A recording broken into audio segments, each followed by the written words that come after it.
group out real quick. Now watch out for headache rock on your way out.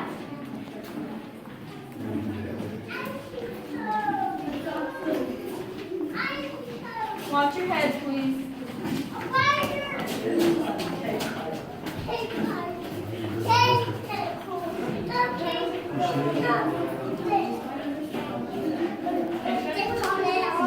Watch your head, please. Oh. That was the one that I know.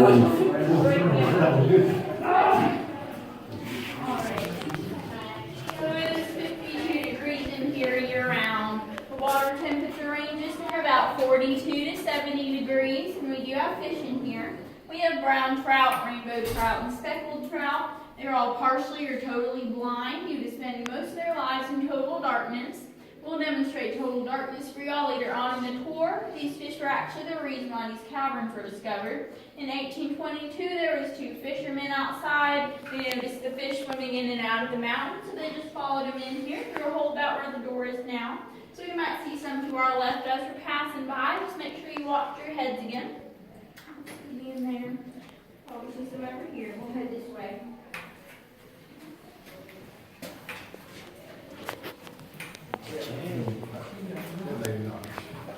Yes, you did.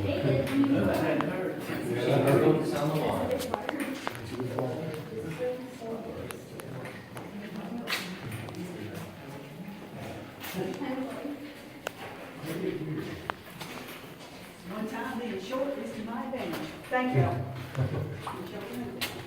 Hey, I'm short too.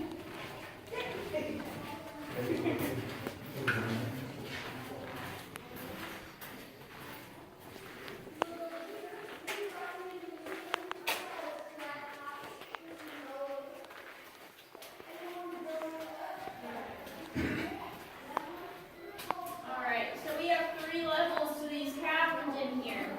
We are on the middle level right now. This is the main level. You'll get to see the lower level later on. If you look up this way, this is one entrance to the upper level of the caverns. This is called the ballroom because of the slick appearance of the floor like a dance floor. It is only about 1 to 2 inches thick throughout up here, so it would be tall enough for a grown person to stand up there, but it wouldn't be strong enough to support the weight of a group of people. If y'all will look over here to the left of that, you'll see that it's guarded by an alligator. So there's the nose, the eye, and the mouth right there, and the rest of the bottom. So in just a minute, we're going to have another group coming by us here. That is the end of the tour, apologies. But we're going to go up to the top of the ramp on our left out and wait till we get the vending machine. And we're going to let it map down to 10% of each solution. You're going to step on the map. And then off the map, Yeah, right there, the mouth and the eye.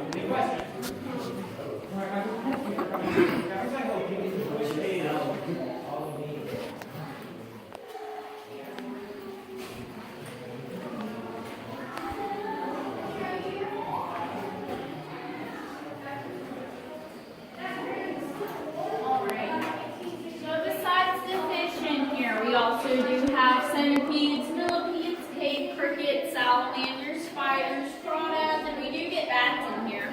There's none in here right now, but we do have 2 types of bats that come in to hibernate during the wintertime. We have the brown bat, the eastern pipistrelle, also known as the tricolor bat. They are only about 2 inches tall. Their wingspan is 5 to 7 inches.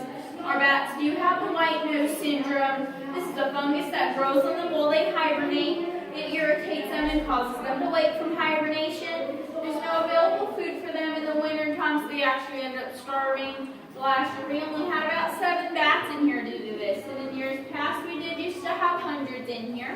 So in order to prevent this from spreading to other areas with hibernating bats, after the tour there's a mat to the left of the drink machine that I'll spray down with 1 part bleach, 9 parts water. If y'all will just step on that and step back off, it helps prevent the spread of the spores. White nose is not harmful to humans or pets, so y'all have nothing to worry about there. If you'll look up above you here, you'll see our flowstone formation that resembles a bat. So there's 1 wing there, the head and the other wing.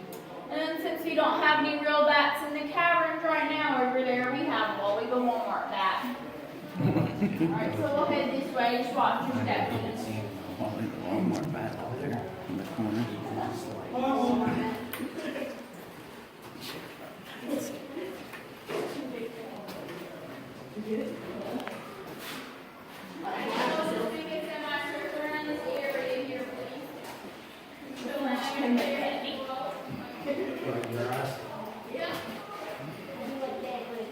Ooh, look at this. Let's look up at it. It's just cool. This right here is called the Colonial Fireplace. Back during the Civil War, deserters from both sides of the army came in here to hide out, and this was the only suitable place for them to build a fire. This was actually a large sandbar at that time. Early explorers found cobbler's tools down here. So we believe that the deserters mended and made shoes to trade for food and supplies. One thing that they weren't thinking about while they were in here was the smoke from their fires was going. It was actually escaping through cracks in the ceiling called fissures. The visible smoke from the mountainside is what we believe eventually led to their discovery and arrest. But in here you can still see the scorch marks from their fires right here. Alright, in just a minute we're going to head up to the right where that group is. And you can take some pictures in here for a minute or two.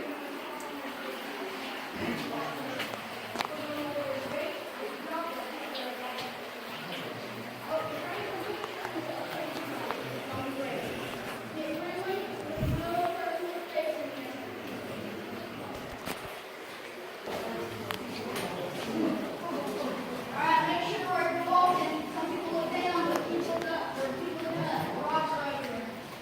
Alright, so just like you can see fall back here, taller people in the back, shorter people in the front. We're going to be looking up over this way in a minute here. Just try to fit as many people as possible in this room. So I'm going to make another row over here. If y'all would just stand right in front of them. Well, there's a couple more back there, y'all. Alright, so this is the tallest room in the caverns. This is called the cathedral room, 23 feet from the floor to the ceiling. Over this way, this is our wedding scene right here. So there's the altar in the front, the drapes hanging down. Back there, the little snowman looking guy is the groom, right has your head on his shoulder. There left, this is the priest wearing robes and carrying a staff. Over there, they say that's the nosy mother-in-law's nose, peeking in to make sure the wedding goes the way she wants it to. You will also notice that all the stalactites above us have all broken off. That happened in a flood in 1940 that completely filled the caverns. We did also have another flood in 2004, but it wasn't quite as bad. We do have pictures of that flood in the gift shop if you'd like to see them after this. The reason why some of these man-made walls are in here is to prevent flooding. We just have rocks and dirt behind them. Alright, so in just a minute we will head down where that group is now. That is the most narrow part of the caverns, and it is a dead-end passageway. So if you're claustrophobic or you don't like tight spaces, the last one down there will be the first one out. If you don't feel comfortable going down there, you can just wait out in the entranceway for us to get done down there. And when we get down there, at the end of that passage, there's the entrance to the lower level of the caverns. It's a grate with water below it. So if that makes you uncomfortable, you don't have to go down there either. Just make sure that all your valuables are secured. If you drop them down there, you probably won't be getting them back. Also, when we get down there and it gets really near, you are allowed to touch the walls in there. So it'll just be a minute or two before that group heads back out here. We can head to the bottom of the ramp so that y'all in the back can see the wedding scene if you'd like to. So just watch your step, please.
This is a narrow part.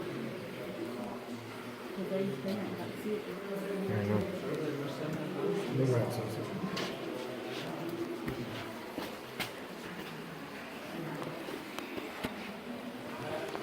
Can you get it?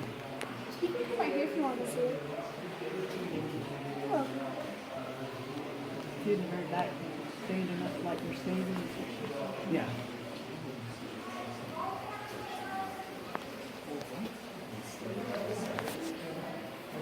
They'll just need to make the groups a little smaller.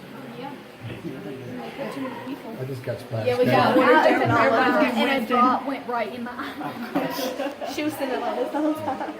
Re-wet my contact. You got Carol, I got you. Got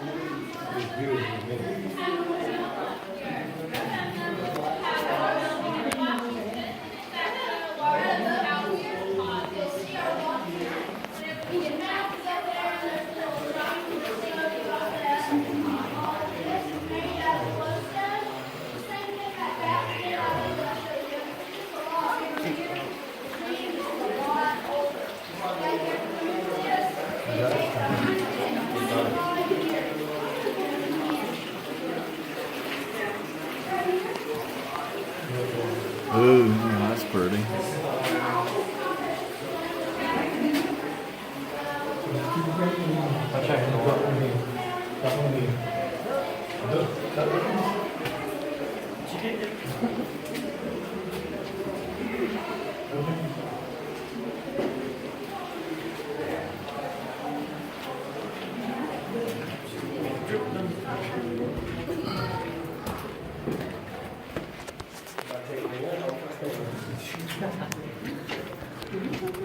Yeah. Yeah, we come to her. It was real. She's gonna turn the lights off pretty soon. Yeah. They go pitch black. Go as far down as you possibly can go. We're trying to get as many people as possible on here.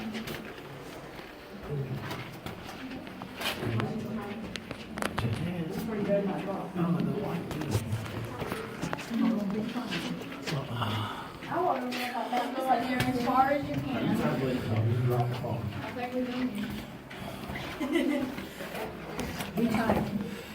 They don't make this for fat people down, do they?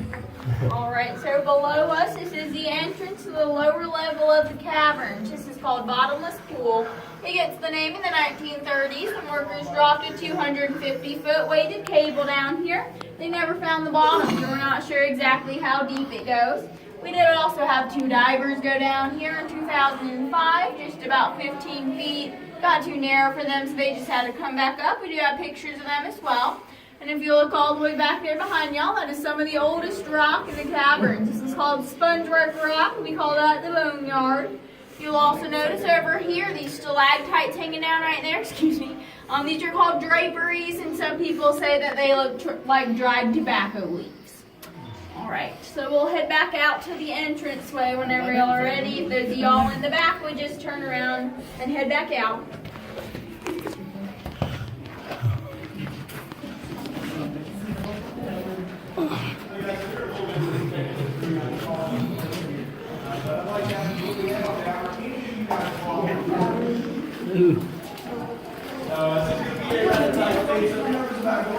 Spaces like this, you still want to give it a go. Or if you just don't like being cramped into a bunch of people in a tiny space like an elevator or anything like that. You like to estimate your way towards the back of the group. Nothing personal, but this will be a dead end, so whoever goes in first will be coming out last. Which way we So got if you it? want to go any further than a certain point. And it will be a lot easier to pull you out the back. Take a left. Pull out the entire group to one Left. Makes it a little bit easier on the boat than sitting in there. Now, if you don't want to go in here at all, you can hang out this little section of the hallway back here. Now, this is an optional part of the tour, so if you don't want to go in here, you don't have to. It's entirely up to you. Make our way to the back again.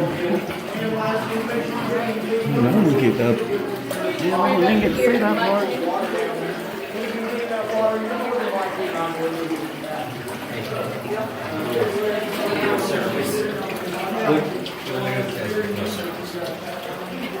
Off street completely.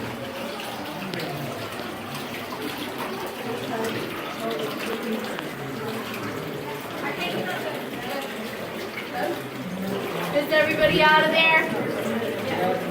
Alright, so now that we're out, we just ask that you don't touch any more of the rocks. Up this way, if you look up there, this is our volcano scene. So you can see the smoke coming out the top and the lava flowing down. This is called flowstone. It takes 125 years for 1 cubic inch of that to form. The rock that it's forming over is called shady dolomite. This is a type of limestone that makes up about 85% of these caverns. This mountain was originally solid rock before it was carved out by the water you see next to you down there. These formations are caused by groundwater that seeps through the mountain, picks up minerals on its way down, and deposits them on the limestone, so they harden over time. We'll head this way a little more here. Alright. So if y'all will look over this way, these are some of our semi-precious gemstones. This is called carnelian or pink onyx. It is translucent and the red color is from iron oxide. We do have samples of this in the gift shop, but they're not mined from these mountains. We do try to keep it as natural as possible in here. We're also protected under state and federal law. Just watch your heads coming through here, please.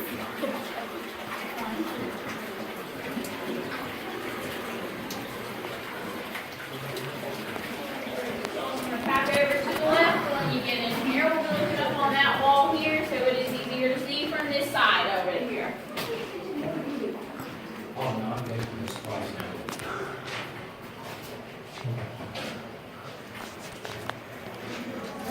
Here we go. This is part.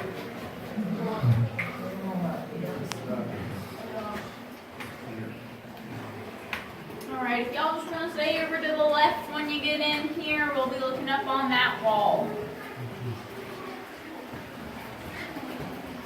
Alright, so this is the meat market. You have to use your imagination for this a little bit. So up here on this wall, we have a slab of bacon right there.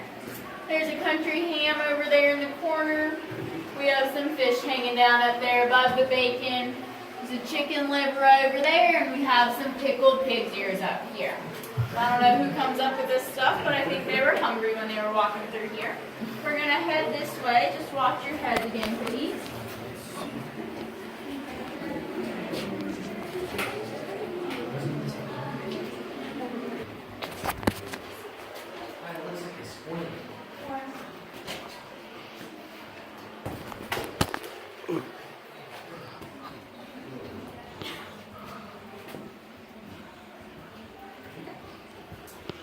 Now that's pretty.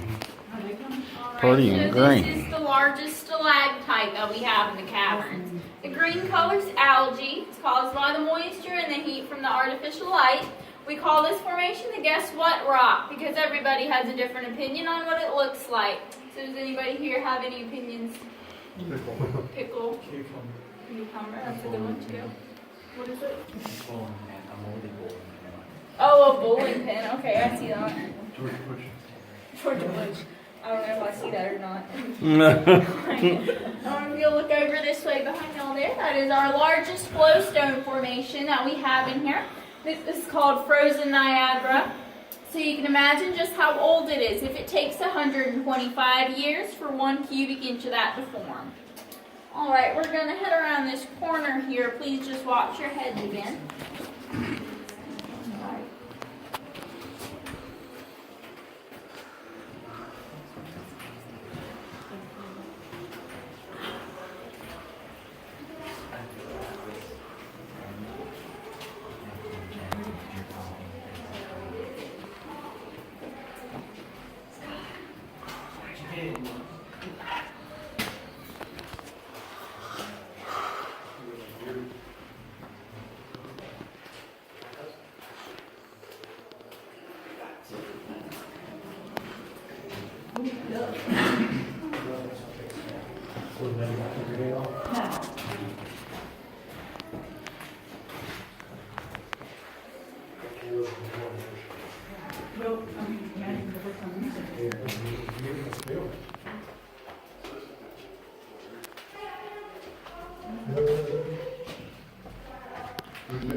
Alright guys, still inside the story. We are going to going to take over, demonstrate total darkness. We are just going to go to the top of the stairs up here. We're not going to go all the way in. Y'all will just get one person per stair, and if you can't fit on the stairs, just on the way down here at the bottom. Alright guys, when you come off the stairs, take a left. Alright, you're good right there. Yeah. Oh! Alright, you're good right there.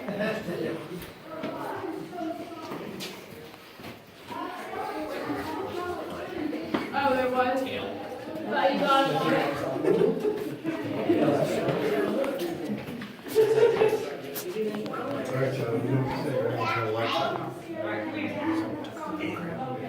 We need to it on stairs.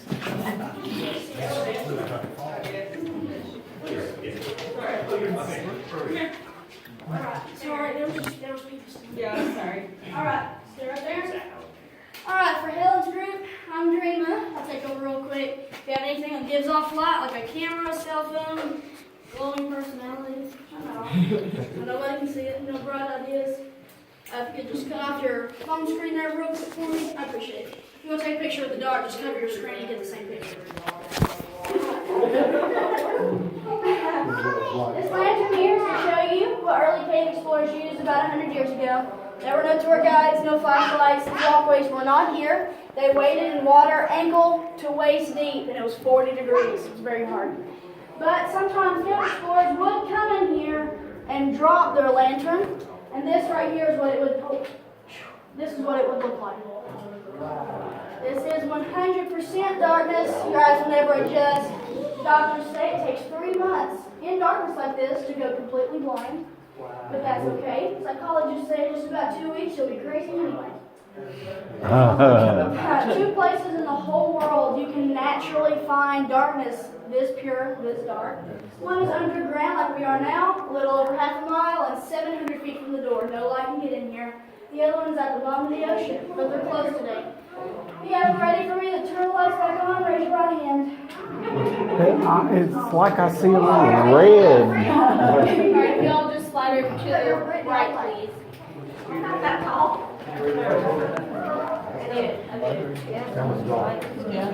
Yeah, but it kind of, it just started turning like red. Yeah, your eyes adjust. All right. All right. So this is the only open upper level room up here. This is called the Gilkey Room. It's named after John Quincy Gilkey, who opened the caverns to the public in 1937. Please just be careful on the stairs on your way up here. I'm gonna go crazy.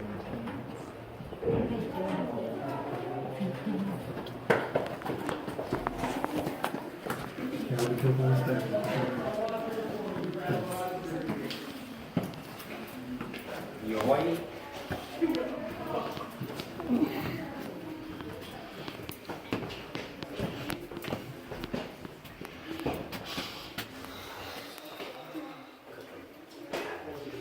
Alright, so this is said to be one of the most beautiful rooms that we have in here. We do have several different formations.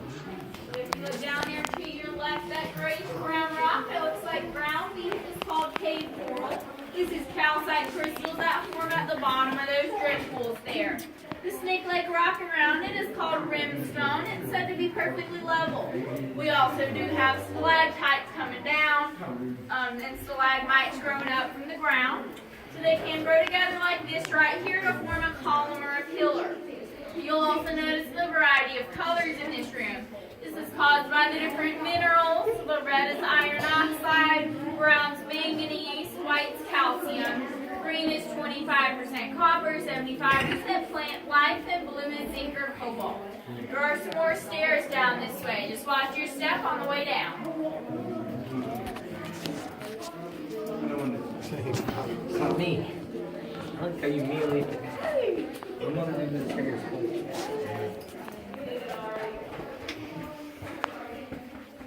This is just cool. Look at that blue in there.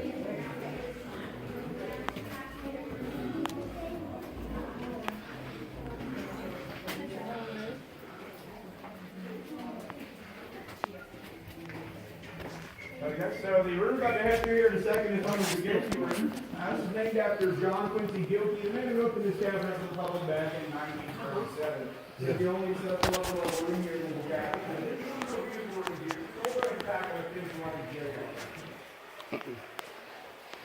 Now that looks, yeah, that looks like ground beef, don't it? Alright, we're gonna be looking down over this way in a minute here, so if you want to get against either wall, that would be fine. Whatever works here.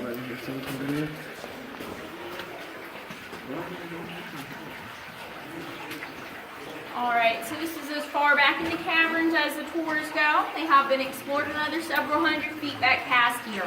So looking down that passage, you get a sense of what the early explorers would have encountered when they were first coming in here. Obviously, these man-made pathways were not here, and they were walking through the water anywhere from ankle deep to waist deep. Down this passage, there is a pool called Signature Pool. It gets the name in the 1880s when miners came in here looking for platinum for Edison's light bulbs. They never found any, but they did leave their signatures in charcoal on a rock next to the pool. It is too far back to see, but we do have pictures of it in the gift shop if you'd like to see it after. The reason why this hose is running through here is because we do pump this water out. Here's to our break rooms and our restrooms. So if you want to know exactly how cold it is, you can just go wash your hands in the restroom. Alright, we will head this way. It was cold.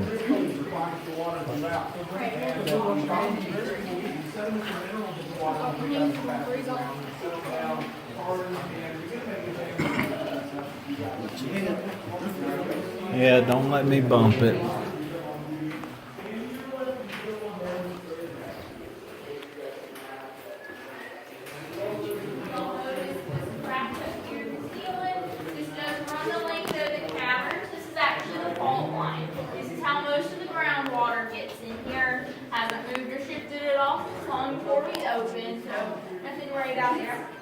Just watch your heads again, please.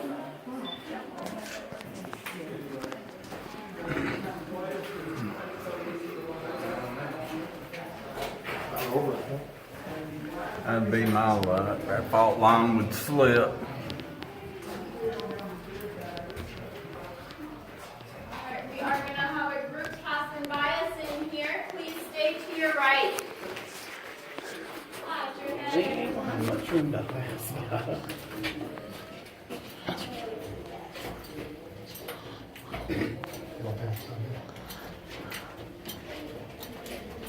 Watch your head, everyone.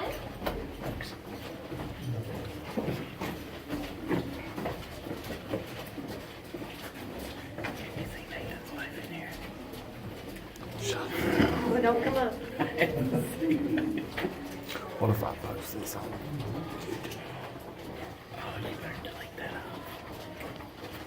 Alright, so in here you'll notice you're not getting drift on. This is the dry part of the cavern. The reason why this part is dry is because all the cracks in the ceiling have all sealed up from rocks and dirt, so this section is no longer active. We believe that a long time ago this part of the country was part of the ocean. If you all look up here above the light fixture, you'll see a fossilized sand dollar. The only reason why we can still see it is because there's no new formations in here, so nothing's formed over it. Alright, we'll head this way. Just watch your heads again.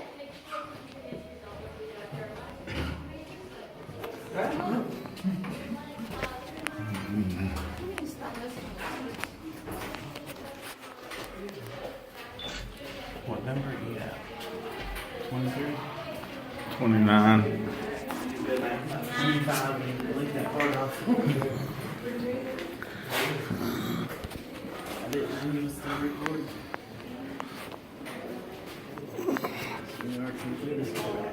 Yeah. That is a pretty green. Okay, Jack, we're going to get all the way to your left. All the way to your left.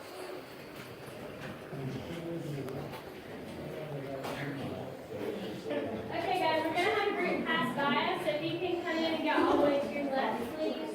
Oh, goodness. Watch your heads. If y'all would just rock table. This is the original bed of the creek before it got eroded down to where it is today. The reason why this part is still here is because it is not as water soluble as limestone is. So the limestone got eaten away at by the water while that part remained behind. We'll head this way a little bit.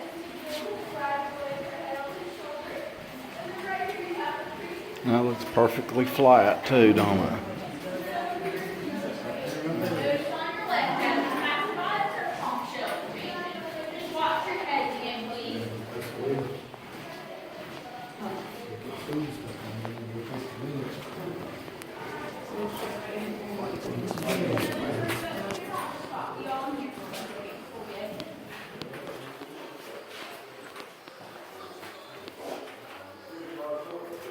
Alright, so there is another group up here, but this is the end of the tour. So if y'all have any more questions, feel free to ask them when we get outside. And if you would please remember to wait by the drink machine. I'll spray down that mat for y'all if you'll just step on it and step back off. So thank you so much for coming. I hope you enjoyed it. Please come back and see us and just make sure that you watch your heads on the way out. Yeah, we saw a bad example of that.